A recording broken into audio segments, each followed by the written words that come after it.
Hi, welcome. This is Victoria English, head coach with Alcohol Free Lifestyle.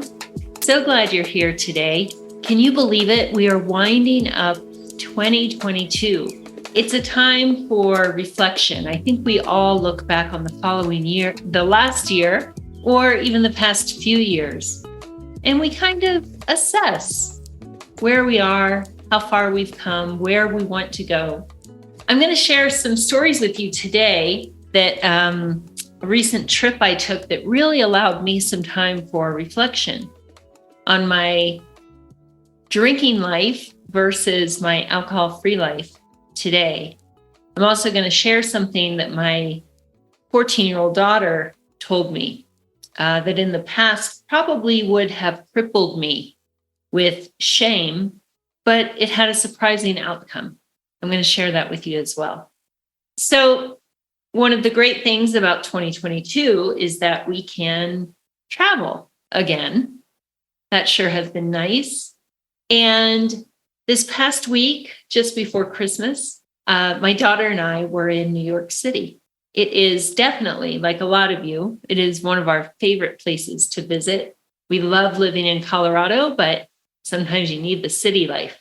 We're from Miami. And so it's great to go to a big city for a little while. And we had an awesome time. I haven't been there since, I think late 2016, maybe early 2017. And obviously, like everybody, COVID kept us from going. But also prior to COVID, I had triple negative breast cancer. So I was busy doing other things like staying alive. So it's been about 6 years since we've gone there. And I was reflecting in that amount of time, how many things have changed. And I'm looking at my daughter. We've gone to New York a lot. We have a place up there that we love to stay in. And we used to go every, 6 months or so. And hopefully we're back on that track. So she's been there a lot from the time she was only about 2 years old. Lots of memories there with her. This time, she's a teenager. So it was new and different to look at the city through her eyes.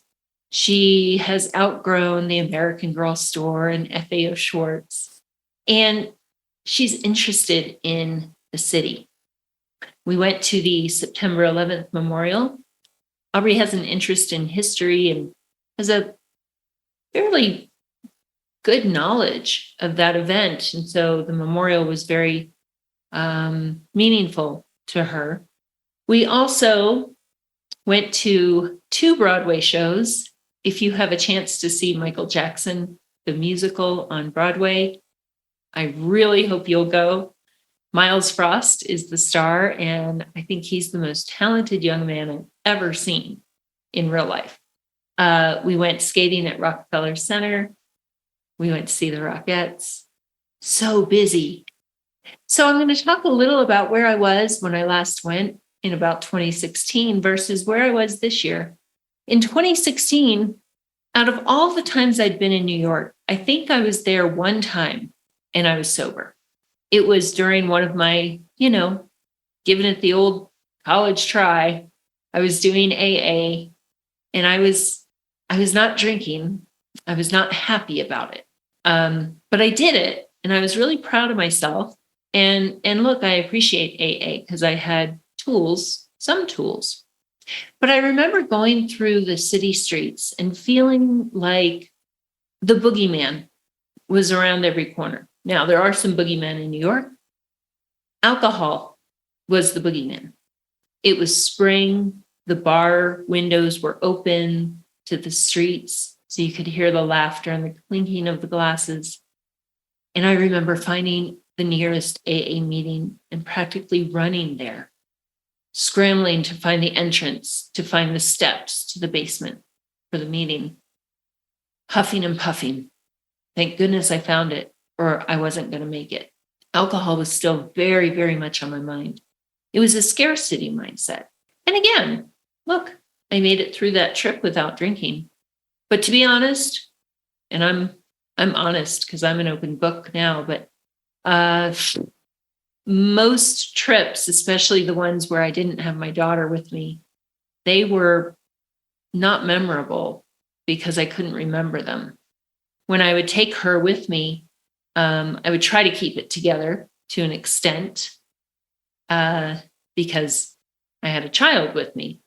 But yeah, there were some messy situations in New York City because of drinking. And then that time I went there not drinking, I felt very deprived and resentful of every person sitting in that bar, clinking their glasses.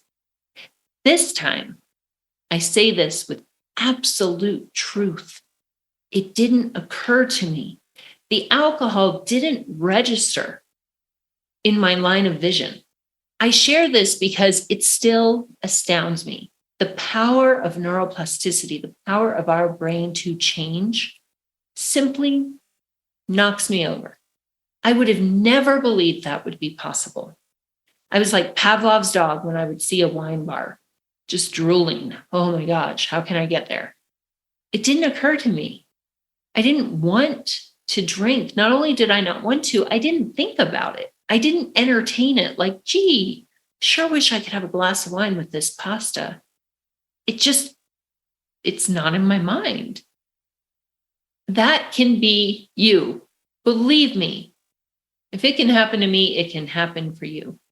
The methodology that helped me get to where I am today is the same methodology in which I am certified to coach and that I use in alcohol-free lifestyle coaching. So I had a real sense of abundance in New York.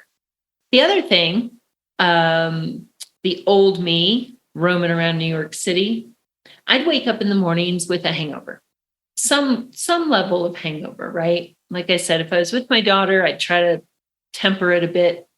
If I wasn't with her, boy, oh boy, the mornings were messy. They were ugly. And so I would do what any self-respecting hungover person does, and that is stuff my face. Bagel, cheese, egg, all the stuff, right? I'd have a Coke. I don't even drink soda, but I'd have a Coke. Somehow that kind of helped my stomach. This time, I woke up and went to the gym each morning. They had a Peloton there. And I would get on and first of all, I got a kick out of it because I'm in the Mile High City, right? So to go exercise at sea level, I felt pretty cool. I was getting some PRs on there. That felt awesome. But I was kind of like looking at myself going, damn girl, that's the way to do it. Get up, get your day off to the right start. So huge change from the old me. The old me also took a lot more cabs. A couple of reasons for that. I was tired. And I knew myself that when I was drinking, I probably was not going to be very safe. I don't know. Maybe I'd think it was cute to try jaywalking. Or maybe I'd strike up a conversation with a stranger with whom I had no business speaking, right? I'm 5'2.5". I don't need to be in bars talking to strangers in a big city where I know nobody. So I would take a lot more cabs because I was being, quote, smart. It's amazing how smart we think we are when we are drinking. This time, we were there for 5 nights, 4 full days, and we logged over 50 miles of walking. We walked and we walked and we walked and we enjoyed every sight and smell and sound, the noise of the traffic, people being, New Yorkers, tourists that looked even maybe a little more touristy than us. We tried to look sort of cool. I don't know if we pulled it off. So yeah, over 50 miles of walking instead of cabs. When I was in New York, of course, everyone knows the food there is amazing, but I would skip dessert. Again, being smart. I have a degree in dietetics and all. So I would skip dessert so that I could have more wine. This time, we went to incredible restaurants. Some were fancy, some were just little neighborhood places, but you guys know those are often the best. I love Italian food. And so I had some of the best Italian I've had in many years. And again, it's it's still like, guys, I keep saying it because I cannot believe it. I didn't even think about the wine in an Italian restaurant.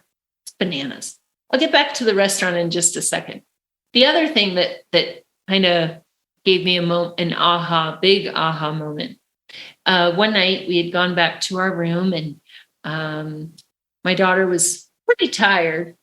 And I said, well, I feel like going out and seeing some of the lights. I want to see the tree lit up. We had skated there during the day, but I wanted to see it at night again and see the Saks light display. So I just went on a walk by myself. And as I'm walking and just, again, enjoying just being alive, going through the city, just savoring every bit of it, I thought about the old me. What would I have done at the end of the day? My daughter was safely back in the room. She was supervised, and I went on a walk through the city by myself. What would you do if you're struggling with your drinking? Well, the old me would have patted myself on the back and said, what a great job I'd done that day, taking my daughter to all these different events, getting her souvenirs and special things. I would have said, I deserve a little me time. And I would have snuck into some wine bars, have a glass here, walk down, have another glass there, maybe find a third one and have my third or fourth before reminding myself that I really have to get home, back to the room. So as I'm walking, I thought, well, wow, I did do a lot of great things with my daughter today, and she had an amazing experience.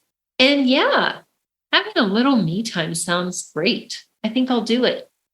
And so I did, without alcohol. And, I talked about savoring the city. All my senses were excited, elevated. I bought some of the chestnuts at a corner, one of those little stands, a corner stand, roasted chestnuts. I got myself a hot chocolate. I listened to the Christmas music playing. I appreciated the lights. I smiled at people with, a handful of kids that they're dragging through the city. I smiled at them. I see you, Mom. I know what it's like. My heart, my soul were full, and my belly wasn't full with alcohol. That's what alcohol-free life is like. It's not feeling like the boogeyman is at every corner. It's not with us, not with alcohol-free lifestyle. I'm telling you, it's worth it. So this is the part where I make it emotional. I took my daughter to our favorite Italian place, and it's unique. Some of you may know it. It's got a big nose on the sign. It's in Manhattan. And inside are lots of beautiful pieces of art, mostly focused on parts of the human body. And so we always have appreciated those paintings and looking and wondering the stories behind who created those and who were the models and why did they paint it this way or that way. And so we're talking about it. And I said, oh, you remember this place, right? The cool art, the delicious food. Remember the tiramisu? And my daughter looked at me and she said, yeah, I remember this place. This is where you spilled wine all over me. Ooh, I don't remember that happening. So my daughter probably would have been, I don't know, anywhere between, I don't know which time it happened. Probably between 6 and 8. Yeah, Mom, I remember this place. This is where you spilled wine all over me. The old me would have crumbled in shame, absolutely crumbled. It could have started me on the path to drinking, to be honest. I'll be totally honest with you. I always am. Because that shame spiral it's dangerous. And I would have started spinning. So I caught my breath. I did. Kind of stopped me in my tracks for a second. And I looked at her and I said, I'm so sorry about that. I said, yeah, that probably was a big mess for you. I'm sorry. And I said, well, you don't have to worry about that happening again, sweetie. And my daughter looked at me and she said, I know, Mama. It's okay. I know I don't have to worry about that ever happening. Wow. My daughter knows what was going on, even though she was younger. But she also knows what's going on now. She has seen me do the work. She's seen me have victories and she's seen me have tough times, where maybe I felt a little irritable, a little out of sorts, not unsure of how to deal with emotions and everything without numbing them with alcohol. We're very close. And so she has seen the change in Mom. And I have seen the change in her because I have modeled resilience, tenacity. I have modeled those things. Resilience, tenacity, grit, vulnerability. And she forgives me because she knows that wasn't the real me. The real me is the mom walking over 10 miles a day through New York City. The mom with whipped cream on her nose from the hot chocolate. The mom sneaking into a bombolone shop and sharing a donut with her. So I share this, guys, because I've been where you are. It's better on this side. Don't let another year go by. A year from now, you could be reflecting back on this moment and saying, you know what? That's when I'd had enough. That's when I booked that call. That's when I started this journey. It'll be here before we know it. The end of 2023, time flies. And so let this moment be the moment on which you reflect and say, wow, you've come a long way, baby. It feels good to say that. I can look back at that version of myself now with compassion. I was just a mom who liked wine and drank it and got hooked, just like many of you. I wasn't a bad person. I didn't know what was happening, but I made it through. And it would be an honor to help you do the same. So go ahead and book that free discovery call, alcoholfreelifestyle.com/schedule. And I hope to chat to you soon. Until next time, cheers to you, cheers to your health, and have an awesome day. Hi there, this is James Swanwick. Thank you so much for listening to the show. I would be so grateful if you would leave a review. That will help us climb the rankings and get our show exposed to so many more people who could really benefit from the content. You can do that by going into Apple Podcasts, rating the show, writing a little one-sentence summary, and posting it. That would be so amazing. Thank you. Likewise, if you would like to schedule a 15-minute exploratory call and apply for our Project 90 program, then you can do so by going to alcoholfreelifestyle.com/project90. If you'd like to get the free guide, that is the Alcohol Freedom Formula Guide, you can go to alcoholfreelifestyle.com/guide. Our YouTube channel is at alcoholfreelifestyle.com/YouTube. You can follow me on Instagram and TikTok at James Swanwick. Thank you so much for listening. We so appreciate you, and we'll catch you on the next one.